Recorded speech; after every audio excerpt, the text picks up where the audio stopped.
Senator Lacson, yung po bang Blue Ribbon Committee, pag nanumpa ba sa Blue Ribbon Committee at nagsalita sa Blue Ribbon Committee, pwedeng baliwalain? Ikaw ang chairman dyan eh. Di ba? Ngayon, kung sinasabi nyo na nagsisinungaling, halimbawa, palagay na natin na mahina yung inyong mahina yung mga senador na kasi panay kayo scripted, di ba? Palagay na natin na hindi nyo kaya yung biglaan, makapag-isip. Teka muna, yung amo namin na si Martin ay binanatan pero hindi namin mabanatan kasi wala pa kaming script. Halimbawa po, Senator Lacson, maraming mga senador na bata yan. Halimbawa po, Senator Lacson, babaliwalain nyo ba yung testimonya sa Blue Ribbon Committee? Hindi po pwede dahil ikaw ang chairman. Nakakahiya na baliwalain mo samantalang ikaw ang chairman, di ba? Ano tong sinasabi mo ngayon? Basahin natin yung sinasabi niya. Ang sinasabi ni Lacson, ito.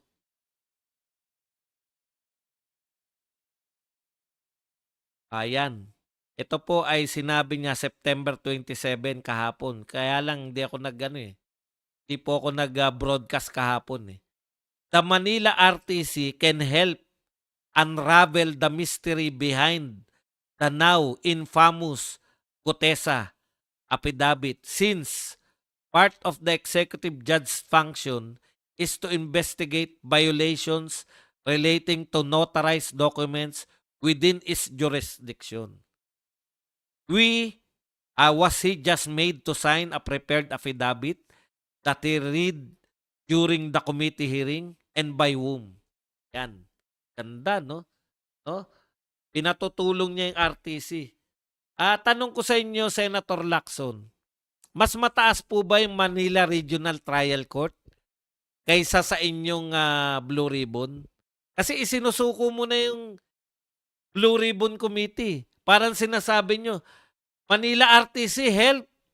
Tulungan mo kami. Kasi hindi namin mapasinungalingan yung sinasabi ni Gutesa eh.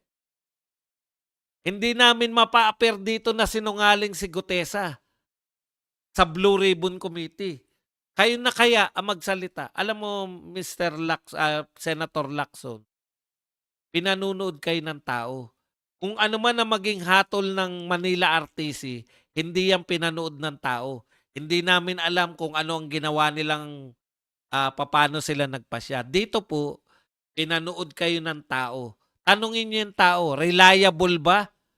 Reliable ba si Gutesa bilang resource speaker? Tanungin niyo yung tao. Si Gutesa po ba ay sa tingin ninyo nagsasabi ng totoo? Hindi ba mas karapat dapat kung sa tingin niyo nagsisinungaling si Gutesa, kayo magpalabas sa Blue Ribbon Committee? Yan yung problema niyo eh. Credible naman yung witness nyo. Kayo mismo ang sumisira sa witness nyo. Pero sa labas. Sa labas ng Blue Ribbon Committee. Magagaling kayo sa dakdakan sa labas. Pero sa kaharap ninyo yung tao,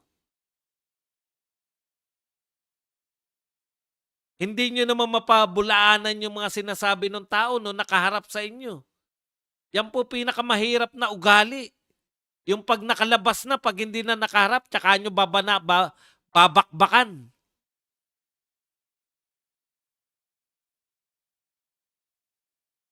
Di po ba? Kaharap nyo si Marcoleta, kaharap nyo. Sinasabi mong, eto, ano yung sinasabi mong, was he just made to sign a prepared affidavit that he read? Pinapirmahan lang ba? Dapat tinanong mo yan. Pinapirmahan lang ba sa'yo to? Hindi ba ikaw ang may gawa nito? Taong bayan na magpapasya kung siya'y nagsisinungaling.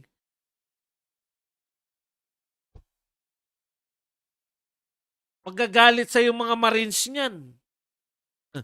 Maraming magagalit sa inyo.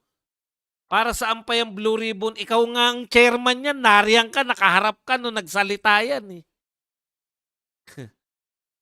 Alam niyo kung bakit? Nagulat sila, napahiya. 'Yun yung problema, eh. Nagugulat kayo, hindi niyo alam ang gagawin ninyo. Pagkatapos ng lahat nung nahimasmasan kayo, eto na ngayon may script na kayo. Script 'yan, eh. Kita niyo isa lang sinasabi, sinasabotahe ni Marcoleta. Si Marcoleta nagpapirma diyan. Tinuturuan lang ni Marcoleta yung, kanyang witness. Oh, naka-focus na kayo kay Marcoleta ngayon. Magkano ba ninakaw ni Marcoleta? Wala. Magkano sinabi na insertion ni Marcoleta? Wala.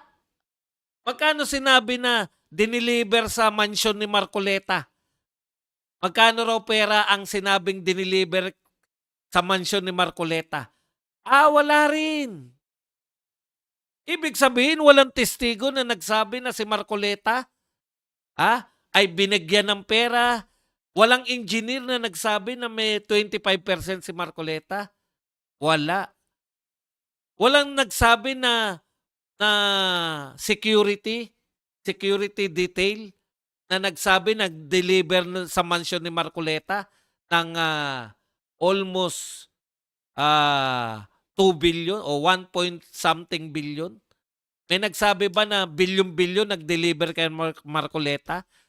Wala rin. May nagsabi bang kontraktor na hinatiran niya si Marcoleta habang nag-iinuman sila ng pera? O sa tauhan ni Marcoleta binigyan? Wala rin. O bakit nakapokus kay Marcoleta yung galit nyo? Hindi ba halata kayo?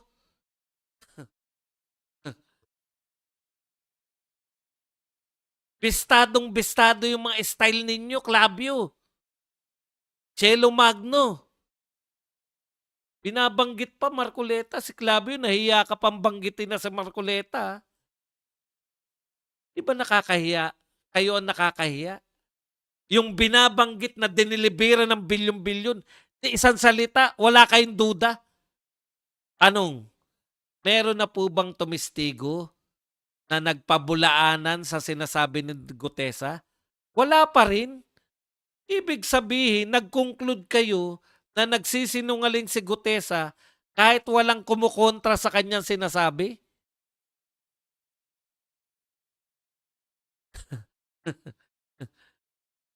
Nakakabilib yung utak nyo. Yang mga Pilipino, pwede po yan sa dating kalakaran. Na kayo lang sa media. Kayo lang ang pinakikinggan. Hindi naman kayo na lang pinakikinggan. Ito po ang sinabi. Ito. Si former Congressman Mike Defensor. Baka sabihin nyo naman kasi gawa-gawa lang ni Marcoleta yung kwento. Ano yung sabi niya? Ang nagpakilala sa kanya kay Marcoleta si Congressman Defensor. Linaw, no? Okay. Panatan nyo si Defensor. Imbitahin nyo dyan sa Senado. Kasi siya yung nakatuklas dito kay Gutesa eh. Bakit kay Marcoleta kayo nakapokus? Kasi masyadong mataas yung kredibilidad ni Marcoleta. 'Di ba? Masyadong mataas yung kredibilidad ni Marcoleta. Susubukan naman nila, gagamit sila ng mga personalidad na walang bahid katulad ni Clavio. Wala kang bahid? Talaga? Wala ka talagang bahid? Kilala namin si Sara Balabagan, wala kang bahid. Anong palagay nyo sa amin? Okay. When Sergeant Gutesa, sabi ni Marcoleta ni Defensor, when Sergeant Gutesa was in front of me while he was in discussion, sila ay nag-uusap eh. He would constantly call someone or someone would call him and they would say or sabi niya, basta supportahan nyo ako, Marines tayo. And then today, I get messages na a lot of those with them, and if you recall in the Senate hearing, He was talking about 90 people. Some of them are Marines, active police. May mga sinasabi na they want to come out and say and tell what they know and what they observe. Ito po yung ipurso nyo. Sino yung mga kasama na gustong mag-testify? Hindi po yung babat-batakan ninyo, yung tagapaghatid ng balita. Si Gutesa at si Marcoleta binabanatan nyo. Yung mga itinuro ni Gutesa, wala kayong masabi. Hindi kayo nagduda. Utang. Ang tindi nyo.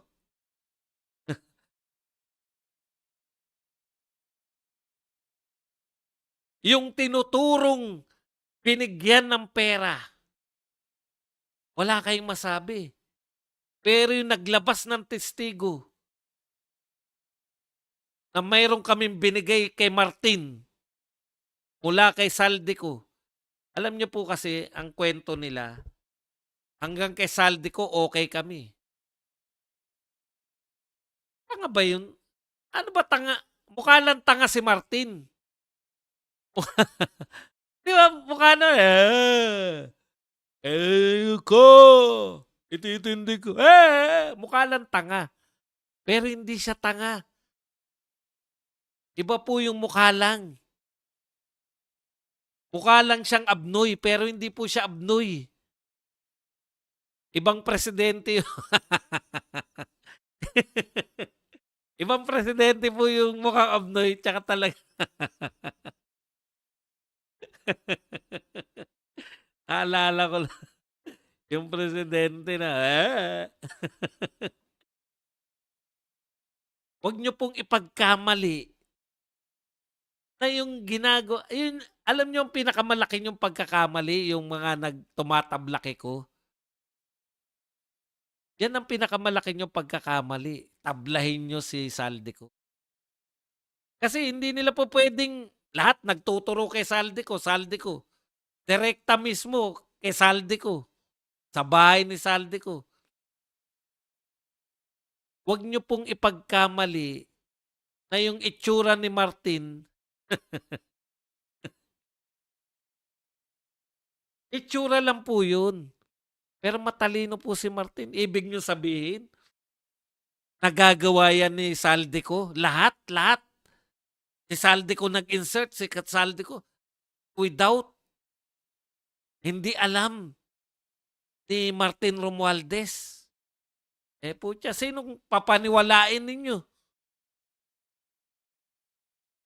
Ayon nga sa nasirang si Congressman Lagman, lahat ng nangyayari sa House of Representatives, as in lahat ng nangyayari, alam ng speaker. Lahat po ng speaker, alam niyan lahat.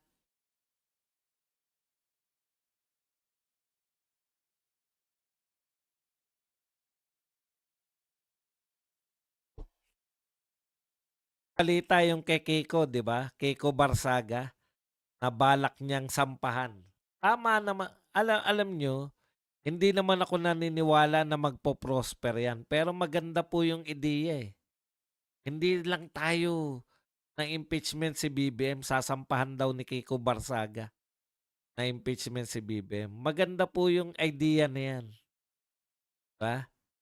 Kahit na alam natin na mahihirapan si Kiko Barsaga na makakuha ng 108 o 109 na signature. Dalawa po yan eh.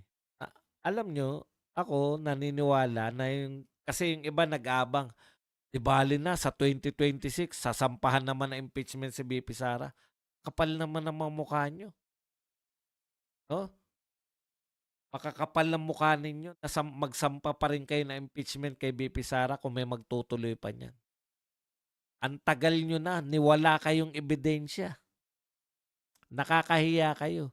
Ito ang dami na nagsasabi. Si Martin Romualdez, si Saldico.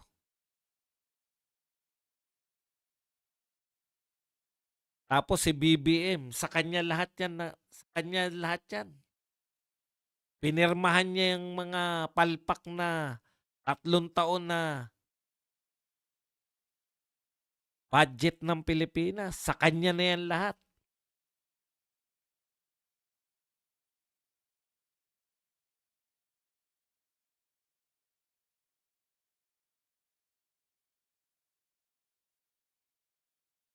Kaya eto po, yan. Actually, si BBM din na nagpahamak sa sarili niya. Bakit? Pinagyabang mo sa sa SONA na naman eh. Minsan kasi eto problema ni BBM eh. Gustong-gusto niya magpakitang gilas sa SONA. Hindi naman kayang pangatawanan. Mananagot, mahiya naman kayo. Yung pala hanggang dun lang na mahiya lang. Ang tagal binitin-bitin yung pagtatayo ng ICI na yan. Yung pala ganyan lang ang abutin. Gusto ba ng tao yung ICI na yan? Para lang pong mga investigasyon na hindi namin alam kung ano yung iniimbestigahan ninyo. Hindi namin alam kung paano kayo nag-iimbestiga. Ganito yan eh. Hindi kayo televise. Hindi kayo live. Diba? Dito sa live, tinuturo na si Martin tsaka si Saldico. Paano? Kung yung ICI, hindi absuelto si Martin at si Saldico. Di napasama pa yung taong bayan dahil dyan sa pagtatayo nyo. Kaya tama yun eh. Ano aasahan nyo rin? Si Marcos ang nagtayo niyan. At nakatago. Yun yung importante dun eh. Bakit nyo tinatago yung investigasyon? Dahil daw, para daw baka daw magamit sa politika. Baka magamit sa politika ang pinagsasabi nyo. Pera ng taong bayan yan eh. Ayaw nyo magamit sa politika. Bakit? Ililihim nyo? Kalukuhan na katwiran niyan. Kaya daw nila ayaw i-televise kasi baka daw magamit sa politika. Ang katarantaduhan na ano yan. Talaga namang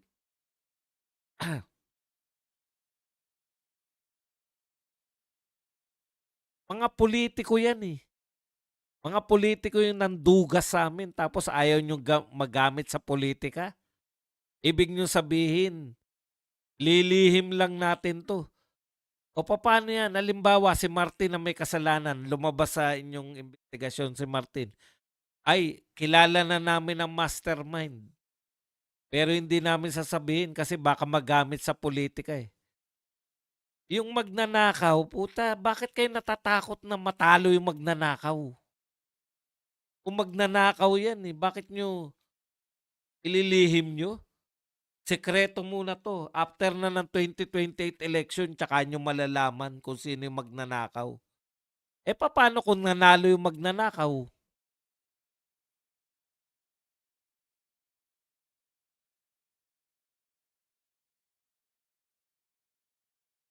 Hindi ko maintindihan kung bakit kinakailangan hindi naka-live eh. Meron ba kayong mga pinag-uusapan dyan? Sinasabi nyo ba, eto, umamin ka na. Para yung kalahati ng ninakaw mo, yun lang ang babawiin namin. Ganun ba ang usapan nyo riyan?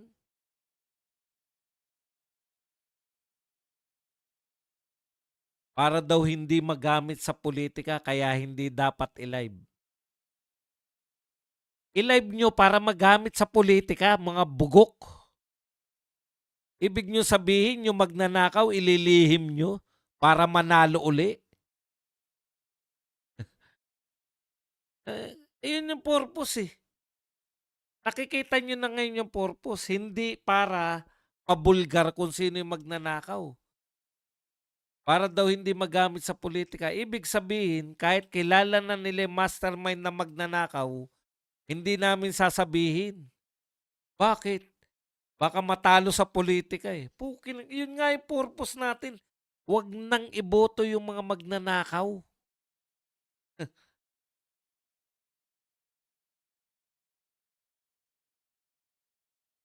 Ngayon, para hindi sila masyadong pahiya kasi hinahamon talaga sila.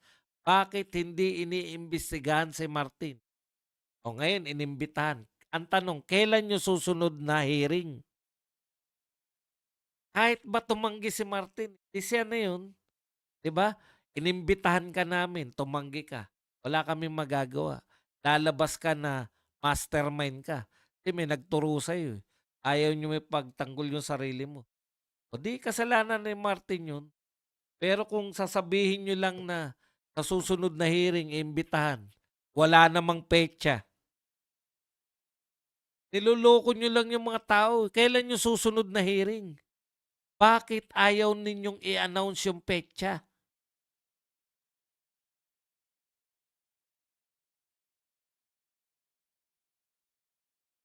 Si Marcoleta, pagkatapos ng hearing, in-announce na kagad sa Lunes uli ang susunod na hearing. Eto dahil nabigla kay Gutesa, teka muna, baka mabigla na naman tayo. Nakita ko ng atwiran si Lacson eh. Pwede ba naman yun hindi ako magpa-interview sa mga press, 'di ba? Meron pala siyang katwiran na gano'n. 'Di ba binabanatan niya ni Marcoleta? Pa-interview ng pa-interview. Kada interview niya may sinasabing paninira kay Marcoleta. Hindi po masama magpa-interview sa press, Mr. Senator. Hindi namin sinasabing huwag kang magpa-interview sa press. Ang sinasabi namin, pag nakaharap si Marcoleta, hinahamon ka. Harap-harapan sinasabihan ka na mali yung ginagawa mo. Na tayo-tayo, panay kayo paringganan. Yan sinabi ni Marcoleta eh. Nagpaparinig ka tuwing ini-interview ka. Oh, sinabihan ka na ng harap-harapan eh. Ngayon kung gusto mo sumagot, dapat harap-harapan. Ngayon, pagkatapos, tsaka ka magpo-post sa X kung nahimasmasan ka. Mga senador kayo eh. Magdebate kayo. Kita nyo katwiran ni Lacson ha. Sabi ni Lacson, there is a saying, the loudest one in the room is the weakest. Is overly vocal, boastful, or aggressive so he can create an image of strength through noise. It is best to ignore and make him stand on empty platform. Tama ba yan? Bilang senador, yung pinakamaingay daw, yun daw ang weakest. O the weakest senator pala si Miriam Defensor Santiago. Kasi siya pinakamaingay nung panahon niya. Ang strongest senator pala, pag susundan natin yung sinabi ni Ping Lacson, ang strongest senator si Lito Lapid. Kasi siya pinakatahimik eh. Strongest senator.